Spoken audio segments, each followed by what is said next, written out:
In the shadowed corners of history and folklore, there often lies a twisted tapestry that weaves together the innocent and the macabre. Such is the tale of Goosey Gander, a nursery rhyme that, upon first hearing, may conjure images of playful fowl and harmless wanderings through an old house. But don't let its benign melody mislead you. Within its verses lies a mosaic of historical references, clandestine religious persecution, and undertones of ribald revelry that would make even the most daring blush. Picture this. The year is 1784, and the world is in the throes of revolutionary ideas and cultural metamorphoses. A nursery rhyme is printed, Goosey Gander, yet it bears no hint of the sinister ending we know today. Its omission is a silent testament to the censorship of the age, a bow to the sensibilities of a society grappling with the echoes of religious tumult.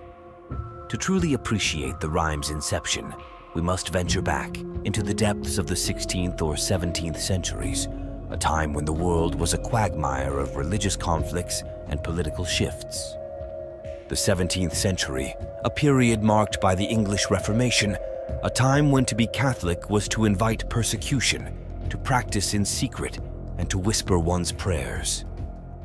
It's here, within this fraught environment, that the innocuous Goosey Gander may find its roots. Historians suggest that the rhyme was not just a ditty for children, but a coded narrative of Catholic resistance. The stairs and chamber were metaphors for the secretive nature of the Catholic faith during the Protestant Reformation, a time when priests were hidden away in priest holes constructed ingeniously by craftsmen like Nicholas Owen to avoid detection and capture by priest hunters like Richard Topcliffe, whose name became synonymous with terror among the clandestine Catholic community. Let's not forget the broader societal tapestry of the 17th century, an era that saw the rise of Shakespeare and the flowering of English literature, but also the crippling paranoia of witch hunts and the brutal absolutism of monarchies.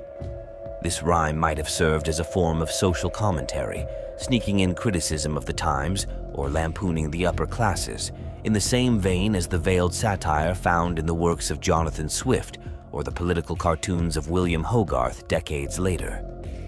Goosey Gander is more than a mere nursery rhyme. It is a narrative woven into the very fabric of English history, reflecting the zeitgeist of its time.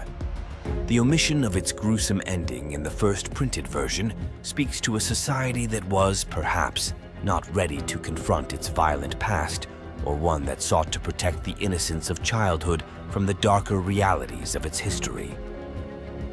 As we peel back the layers of its verses, we encounter the whispers of an era's fears, desires, and rebellious spirit encapsulated in the seemingly benign cadence of a children's rhyme. Think of the taverns of Elizabethan England, dimly lit by the glow of tallow candles, walls lined with the scent of oak and ale. It is the era of sack, a sweet fortified wine, the drink of choice that emboldened Shakespeare's Sir John Falstaff and warmed the bellies of the Mermaid Tavern's patrons. This is the convivial backdrop against which the melody of Goosey Gander might have first resonated, not as an innocent children's verse, but as a bawdy ballad echoing the revelries of the night.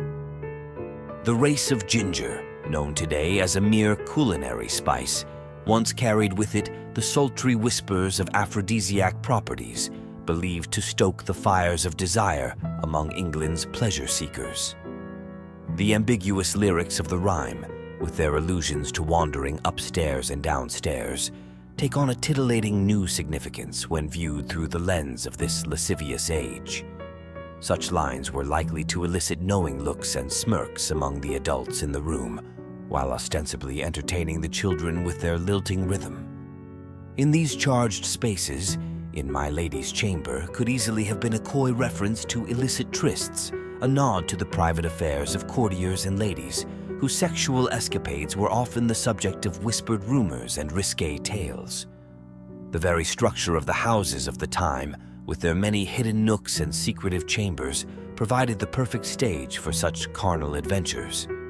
The architecture of grand houses, with their secret passages and concealed rooms, not only served practical purposes, but also played into the narrative of clandestine romance and forbidden pleasures. The simple rhyme becomes a canvas, richly painted with the hues of euphemism and innuendo, reflecting a society that reveled in the dualities of public decorum and private indulgence. As the rhyme was recited, perhaps the adults exchanged knowing glances, recognizing the double meanings hidden within the verse, while the youth remained blissfully unaware, delighting in the simple pleasure of the word's rhythm and sound. By excavating these layers of meaning within Goosey Gander, we uncover not just a rhyme, but a rich tableau of Elizabethan and Stuart life, where the bounds of propriety and pleasure were constantly tested and defined by the cultural norms and the prevailing spirit of indulgence that characterized the age. You probably heard of the Crossbones Graveyard, a place shrouded in the memory of London's forgotten souls. As Goosey Gander echoed through the streets and taverns, it resonated with a darker undertone that belied its playful surface. The rhyme's historical shadow extends over this outcast's cemetery, where the so-called Winchester geese, a term derived from the Bishop of Winchester who licensed their activities, found their final ignoble rest. These women, marginalized by society, yet intrinsic to its secret life, bore the unsavory brunt of societal hypocrisy.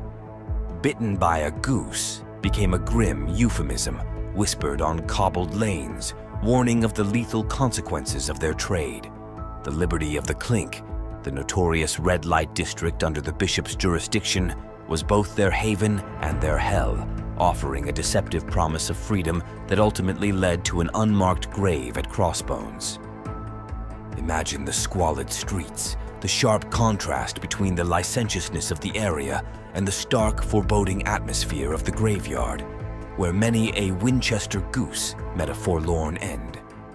The shadow of venereal disease loomed as large as the specter of moral judgment, a reminder of the perilous life they led.